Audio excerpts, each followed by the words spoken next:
It's very strong riders. It can be very dangerous. So yeah, we need to be awake to be ready from the start. And I think all 8 of us need to be awake and ready for some dangerous moves. The title of last Sunday probably motivates you even more. Of course, I think every win is like a motivational boost, and it's exactly the same with this one. So we're going to do our best and make the best of it today. Very positive from Remco Evenepoel. Of course, won that time trial here in Kingalit last Sunday. It's a different race altogether, this one, but he has done it in the past in the Wollongong in Australia a few years ago. And they have been attentive right from the start. All 8 of them have totally been kind of dialed into this one. We've seen a lot of Victor Campenaerts, of course, just kind of marking things out where they don't have a large breakaway. Still quality breakaway of 7 riders, but I think it's a case, and I think Evenepoel said that in his interview, that it's not about what others do, it's what Belgium do. They're just going to concentrate on what they're doing more than anything. Back to the front, and it's Goveka, the Slovenian rider. Still Florian Vermeersch. Florian Vermeersch has been the rider from Belgium that set the majority of the tempo today. This is Wout, the veteran of the Dutch team. Rides for Astana. Of course, many people know this already. No race radio. So this is all about just communication with the car as much as getting some bottles from the car. Paul's a very experienced rider. Not taking too many bottles.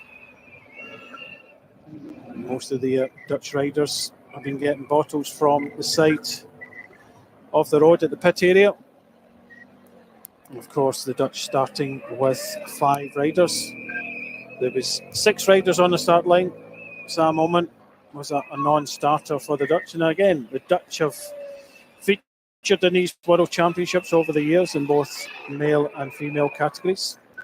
In fact, I think they are still at the top of the medal table, the Dutch.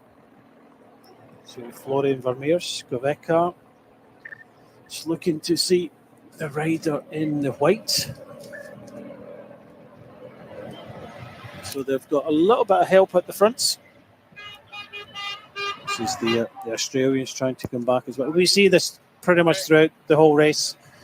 Riders stopping for naturals or mechanicals.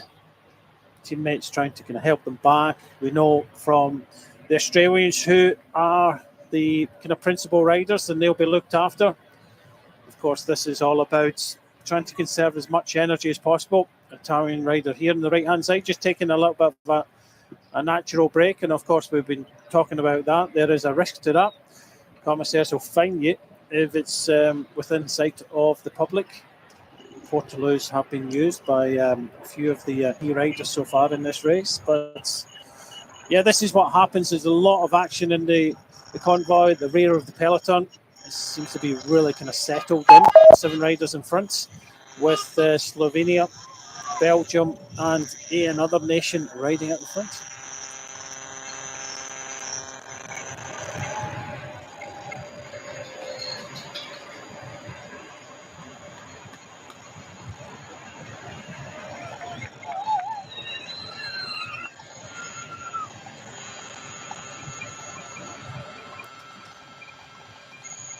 It looks like we're going to have some rain.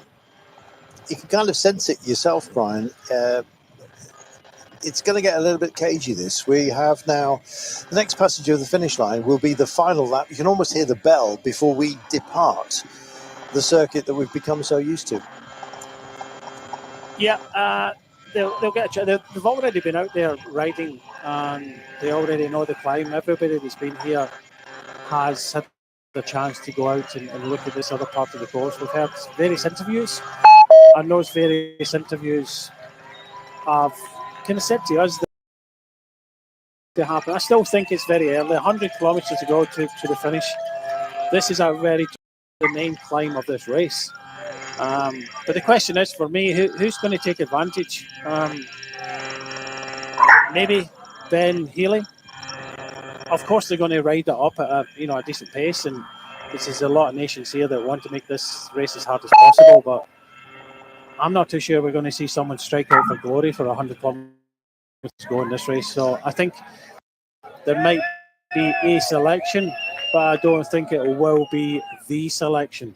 I agree. But I think we're going to get a little bit lively, and I think that's going to happen in the next 20 kilometers or so. There is a couple of climbs that are going to be unusual, and you can already see there's a little bit of impetus that's been built into the peloton. And I think that is precisely because we are going to have a little bit of variation. And if there is to be any changes,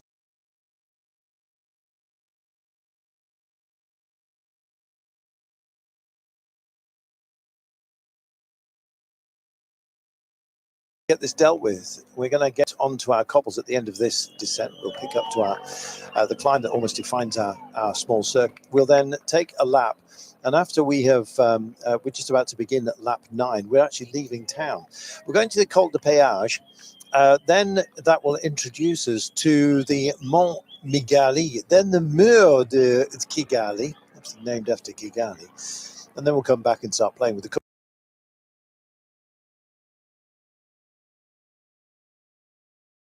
island of respite, not only for the riders, but for you at home as well. And we're going to have a change of terrain. I remember when we were at Richmond, Virginia, the circuit had no variation within it. And I can't remember how many laps there were, Brian, but I've got a feeling it was like 40 or something. No, it wouldn't be that short. I can remember the circuit there, of course. Maybe it just felt like Richmond. They come very much like... You can remember the climb, the quick descent, and then the climb back up to the finishing line. So there was 2 climbs in quick succession. 15 laps. You're absolutely right. I just remember it being interminable. I kind of thought it was even more than that. Maybe it was just, maybe it was my own nightmares that came. But you need to get yourself on Swift and then familiarise yourself with these World Championship courses. Innsbruck would be a good one for you. It's quite hilly. Thanks, mate. Quite fancy Qatar. Actually, in Qatar, there was one major turn. That was it. It was like a desert road. Then they turned south, and that's when it happened. That's it. That was the only variation. That's the crosswinds happen.